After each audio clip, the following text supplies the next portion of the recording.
It's yours truly, Ricovibes, and welcome to Take 5. I got a special guest in the building, goes by the name of Nanamous. What's up, man? Respect, my brother. Welcome to the show, bro. Thank you, bro. Man, you've been around for, I don't know, seems like I've known you for forever.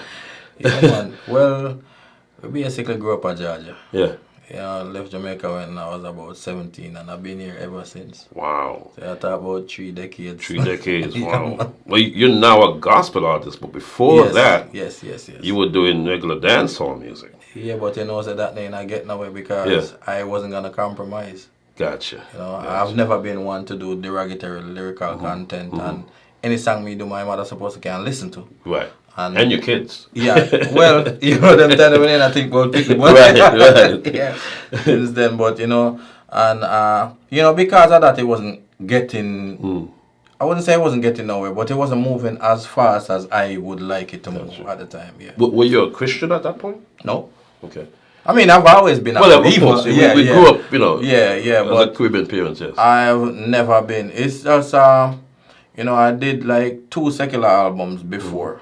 And everything has been independent. I've always been one who we don't wait on nobody to do anything for us. Gotcha. We just go out there and do our thing. Right. So I've always been producing my own music, putting it out there. But as I said, it wasn't really moving, you know, in the in that pace that I wanted it to move. But man, let me tell you something. Ever since I said yes to God, you saw the story. Of course. But what was there something in particular that just hit you one day? You just woke up and said, "I'm gonna go that direction." No, well, basically, the space, the dancehall space in Atlanta was getting kind of boring for me. Okay. It was the same old every time you go out. A lot of these DJs, sometimes if you go out, if you really listen. When you go out sometimes, you hear the songs were played earlier on in the dance. Yep. You hear it later on in the dance. So that was getting kind of... Or different DJs play different the same DJ songs. play about the same songs. And it was just getting boring for me. Right. Same set of people, them. Nobody going nowhere. Everybody pulling, you know, back each other. And, you know, stop hanging out and, you know, just start asking God a bunch of questions. And... me with my presumptuous self, you know. Yeah. It's like, God, you know, me love this music business. Because I know I was getting that pull. But it took me a number of years to say yes. And how I did, I started asking God a bunch of questions. Like, you know, God, if me say yes, like, how this music thing I'll go, you know? Right. And clear as day, Rico, him say, son, if you say yes to me, I'll show you. Now, at that time, I never know what that meant. Because me used to write lyrics. But I didn't know that saying yes to him, it would give me that gift. The gift I have right now is I don't write songs with a pen and paper no more. So all them songs you hear that I've been putting out, me not write none of them. Wow. It's just, you know, might wake up one morning with something in my spirit and, you know, I call my producer and, you know, we vibe it and that was it. Complete Reason, which is them say one of the wickedest collab that came up while we were on a mission trip to Belize. We went there to do a show and we were flying back and Stephen and I was just you know, talking about, you know, how people want to put us into a box, you know, and be like, we can't use reggae or dancehall for praise God. So we're just talking about the hypocrisy and that's how the song came up. Wow. Yeah, just out of reason, yeah. What would you say would have been your first hit as a gospel artist? When Father Got Caught.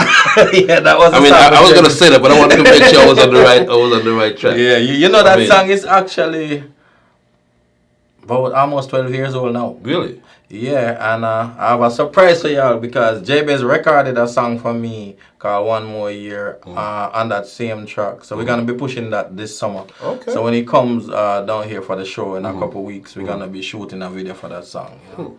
Yeah, I mean, I remember I heard that song for the first time, and I said, you know, obviously it's got the dancehall influence, and you know, but he could, you know, obviously it's a gospel song, but it can also play in the dancehall. Yeah, man. You know, do you have a problem with your music being played in dancehall? Oh no, at this I want to go. Okay. No, I am not here to entertain Christians, you know. Right. I'm here to gain souls. Gotcha. So the same people then when we that party with another dancehall, I would like to share my experience about accepting Christ you know. Basically, you know, a lot of people believe that you're supposed to get up and just beat people with the Bible over them head. No. More have a reason with there and show yourself, my youth. You say if you change your thing, this can happen and that can happen. Yeah, I mean same one. Not much to change. Right. Yo, we still a crush it, right. But we are crushing in a different way. Right. You know? Right. Yeah, man. Wow. I would love you guys play more of my music. Sometimes I wonder I want to play no more of my tune them. But tune me, I'm a bad boy again. Me can't bother no more. You know? Well, you never even bothered up in the first place. No. Wow. But I have to say this, Rico.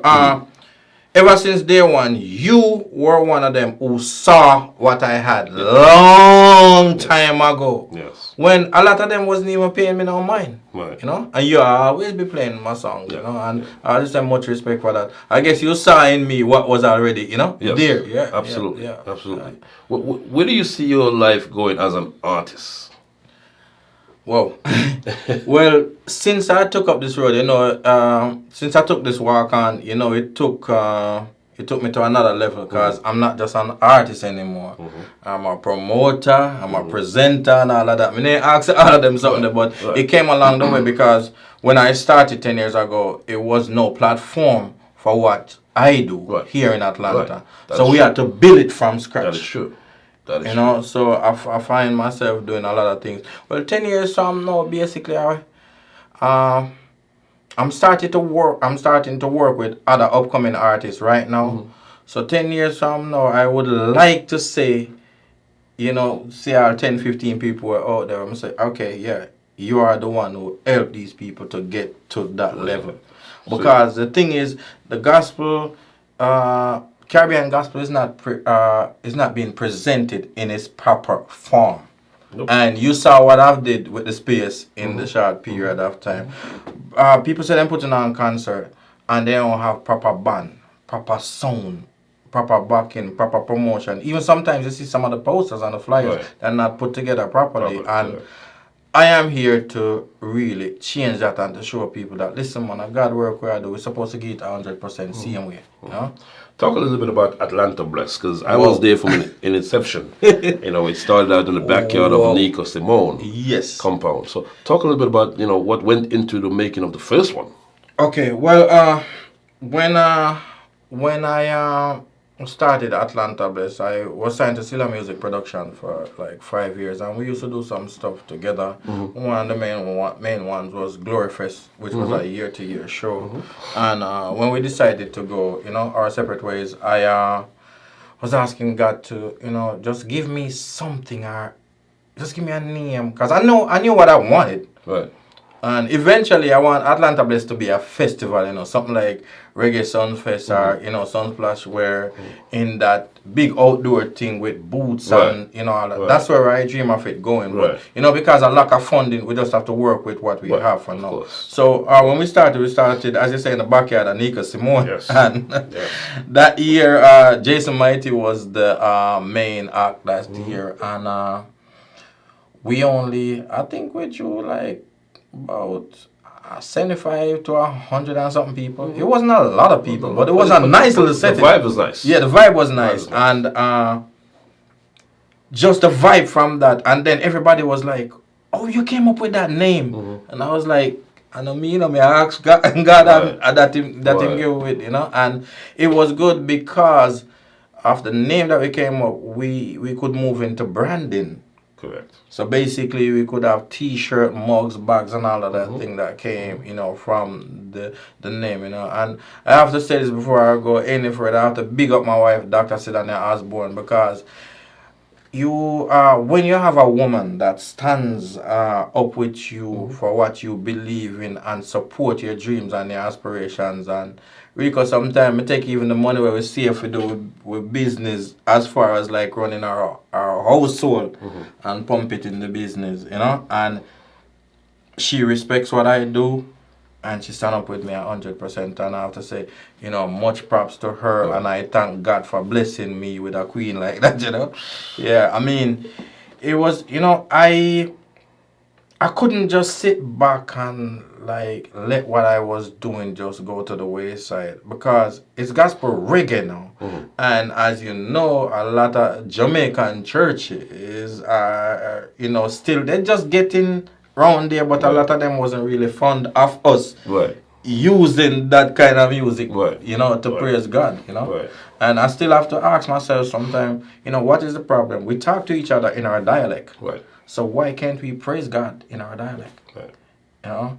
Yeah, so we did it first year, and second year now, we saw that the parking was a problem at Nicosamon for the first year. So we were searching for a new venue, and made a link with Pastor Mark Abernathy at Connect Point.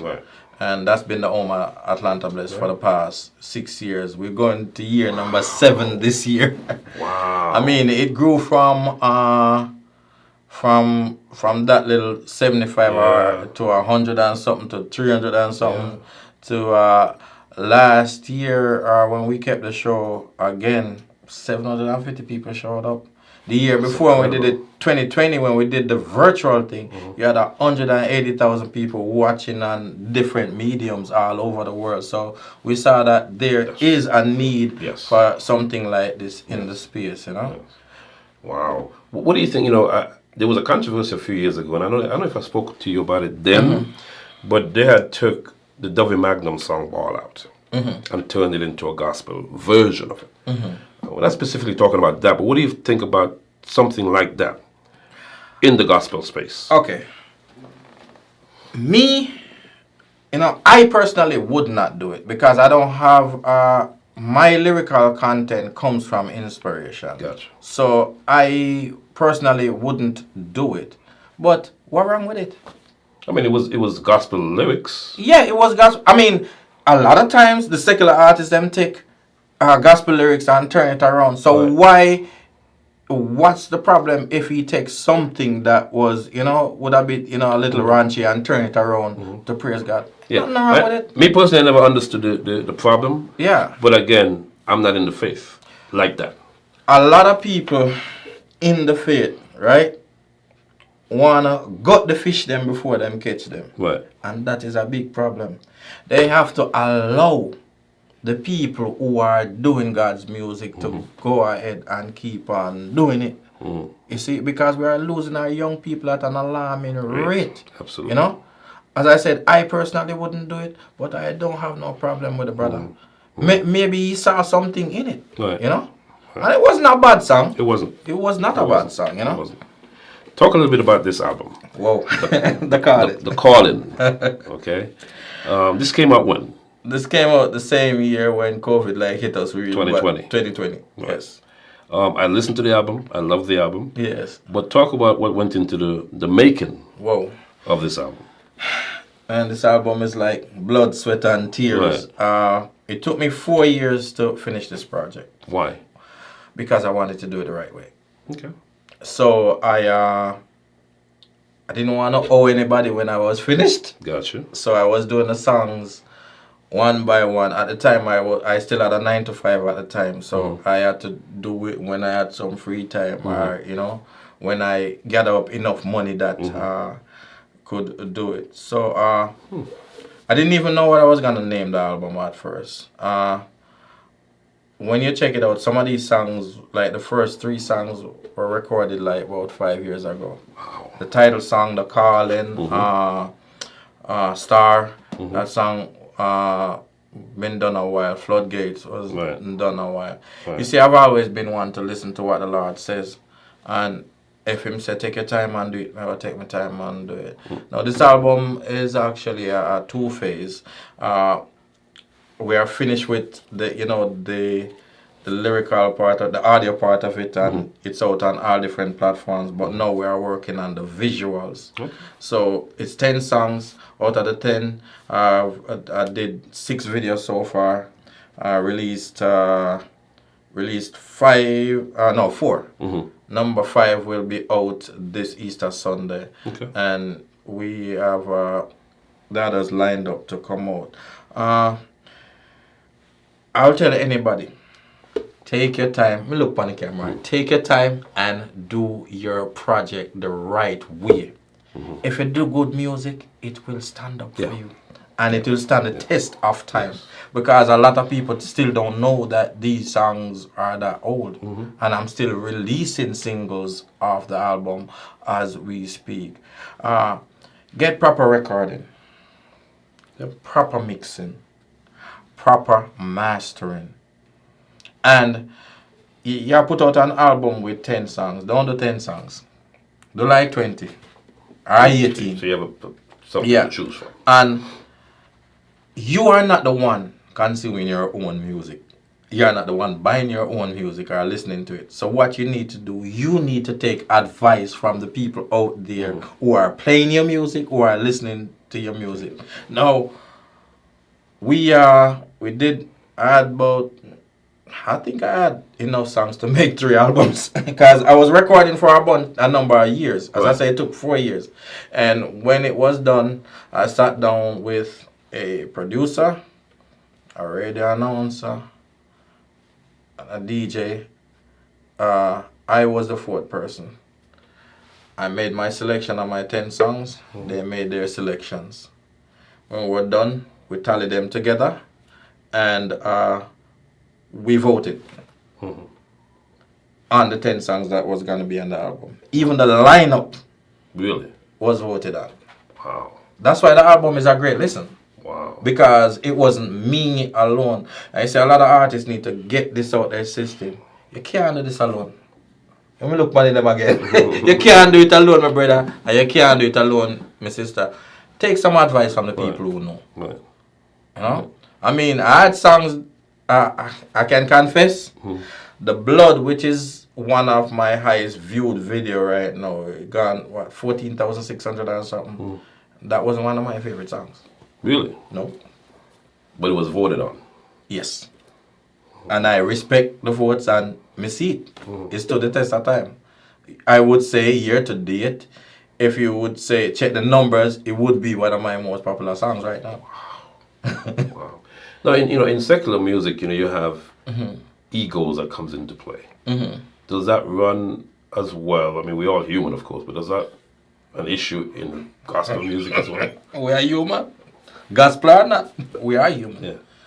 Because, I mean, I have a new song to record and it's talking about all of them stuff that's going on in the church, stuff that's going on with the artists and stuff. I know some people might be mad at me at the end of the recording, but it's what I see and what I feel. And I do gospel music, but I also do truth music. So, I see it. Doesn't one translate to be the other? Truth should be in gospel. Gospel should be in truth, right? Yes. A lot of the artists, we still have that crab in a barrel mentality, crab in a barrel syndrome, running wild, and even more so sometimes because at least in a secular, if a man not like you, no, say I'm not like you. Right. But you got so many fake people walking around saying this and saying that, and we're not too supportive of each other. Sometimes, I mean, it's just a truth. It is what it is. Yeah, and sometimes I wonder if they can look into themselves and change, because if we are trying to save souls, and if people on the outside seeing us behaving like that, sometimes that, I mean, come on, who are you gonna pull behaving like that? You know. So I just wish and hope for some more unity, in the thing, but. It's getting a little better though. Right. It is. Right. Yeah. Right. No, you basically single-handedly has done. You may not agree with me this, but you've put gospel on the map here in Atlanta. To God be the glory. As I said before, I didn't even know it existed until you reached out and said let's work together and whatever. So you've definitely put it on the map here in Atlanta. You've introduced me to a lot of artists here that I didn't know existed. Give thanks, when we first started with Atlanta Bless, we thought that we should have, gone and used some of the bigger American acts, and we actually did it one year, 2017 or 2018. Was that Todd? What's his name? Todd Delaney. Todd Delaney. Yeah, Todd Delaney was on the show, and we thought that it would have pulled, would have a bigger American pull, but we saw that it was just the same people from the Caribbean that was coming. Yeah. And after that year, we reevaluated everything, and we looked into it, and we saw that it's Caribbean people coming to our thing. So let us focus on artists from the Caribbean. Cool. And what I did the next year, 2019, that's when Samuel Mathers came for the first time, and we have Folek Ayayomi from Nigeria. So we started to... That was an excellent show, by the way. Yes, thank you. Excellent show. Thank you. We started to include acts from all over the Caribbean and also Africa, and I saw that was working. That's the formula. That's the formula. So since then, every year we include acts from all over. Last year was phenomenal because we had Samuel came back last year, and we also from St. Lucia, Emran Henry, and out of Trinidad and Tobago. We had Positive. Positive, of course, wasn't there live because of travel restriction. Right. But I have a little surprise for y'all this year. So okay, yes. I'm looking forward to that. Yes. When is the show this year? The show is always Labor Day weekend. What? So the Saturday is gonna be September 3rd this year, and Florida, look out, because we probably do 2 shows this year. Really? So yes, Wayne talks about doing 2 shows. Okay. Yeah. So the brand is strong, man, because we go places now, people do talk about Atlanta Bless. Oh yeah. So the brand is very strong. But you're also doing something else. Yes. Well, we're doing a breakthrough the movement. That dropped in my spirit like in 2019. We only did 1 show that year though with Jason Mighty, and it was it was phenomenal. But when I reevaluated everything, I thought that it would be best focusing on Atlanta Bless for the upcoming, because the brand was, getting there more. Now, I think Atlanta Bless is done set right now. So we're bringing back Breakthrough the Movement this year. Okay. So what it's going to be, it's a series of 2 shows each month, Saturday, Sunday. So we're bringing 1 artist, and we use them for Saturday and Sunday, and then we do this for 4 months. So we're gonna do it from this month ending in July, and we're gonna take our break in August to prepare for Atlanta Bless. Yeah, so we kick off this Easter weekend with 2 shows. One here in Stone Mountain at Messiah's house. That will be the Saturday show. That kicks out 7 p.m. that evening, and you can link me up or go online and buy tickets. Tickets are only $25. Get your tickets, guys. It's gonna be more at the door, and these are smaller venues, so it's gonna fill up quick. And when Bijash Entertainment and Max come together, Max Production come together and do a show, you already know it's gonna be awesome. And then Sunday evening, which is Easter Sunday, show kicks off at 6. You can catch us over there at Connect Point, the regular stamping ground.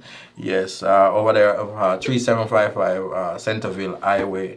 And that show, because it's Sunday evening, we're kicking off at 6 p.m. So it's like 6 to about 8:30. It's going to be a nice little short and spicy show.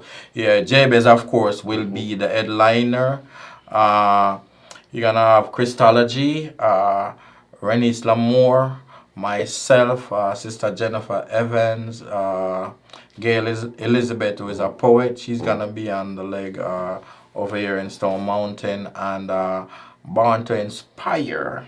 She dances and she do her miming. Awesome system, and so we're just inviting the whole community to come out and celebrate with us. And Breakthrough the Movement is really to bring back the community together. So I'm teaming up with even the churches. So part proceeds from these events gonna go back into these churches that we're going into, because right now the churches are struggling, and we need to bring back that moral in the community and in our churches, and to show people that, listen man, regardless of what, God is still able. He's the master. Oh yeah. Right. Anything else you want to say to the folks? I just want to tell everybody out there, I am a living witness today to show you that God is real and God is able, and regardless of what people says, and regardless of how long it might take, Just trust him and he will, I promise you, he will fulfill all that he says. He's not a man, so he cannot lie. And don't believe what people say about, you won't make it or this is not possible, because I have been told the same things and nobody now gonna listen to me or whatever. Look at me today. Just trust God and trust yourself. And you have to believe in yourself before anyone else can believe in you. Trust God, put God first. One love, my people. Got to shout out to Max Production as well, man. He does a phenomenal... Oh, Hugh Campbell is the boss. Hugh does such a phenomenal job on the sound and just the whole overall sound of the show. It's professional. Yes. So big up to Hugh Campbell every time. On that note, my special guest today, one and only Nanamous. We'll catch you next time on Take 5. Bless up, my brother. All right. Glory be to the Most High. God mighty. Send me a praise him from morning. Let me answer me calling. Them say we off key, say we can't sing, say we wouldn't make it, yeah. But we a praise him from morning. Let me answer me calling. Them say we off key, say we can't sing, say we wouldn't make it, yeah. When I not do me just see God first, me put everything after. Songs when me sing notes, yeah, him at the altar. Nah, make nothing stress me, make me marker. Lay all my burdens at the altar. So when them a take I feel fun and laughter, God just bless me and give me all brata. Things when me have noticed, him a the sponsor. For my questions, he give me the answer. Me a praise him from morning. Let me answer me calling. Them say we off key, say we can't sing, say we wouldn't make it, yeah. But we a praise him from morning. Let me answer me calling. Them say we off key, say we can't sing, say we wouldn't make it, yeah. Well, listen, me, I was born in this Jamaican ghetto named T-Park. Don't wanna get caught around there after dark. You will get taken quick if you're not street smart. I'm not playing, believe me, you a real talk. Puppy better quiet when them iron dogs they bark. Cause them killers didn't really have no heart. But Father God, he been with me from the start. Take me to the future, protect me from the past. Free up my mind from all the crazy thoughts. I know you near me your exam. Praise him from morning. Let me answer me calling. Them say we off key, say we can't sing, say we wouldn't make it, yeah. But we a praise him from morning. Let me answer me calling. Them say we off key, say we can't sing, say we wouldn't make it, yeah. Now listen me now when things kinda tough, just say and when the money not enough, just say easy only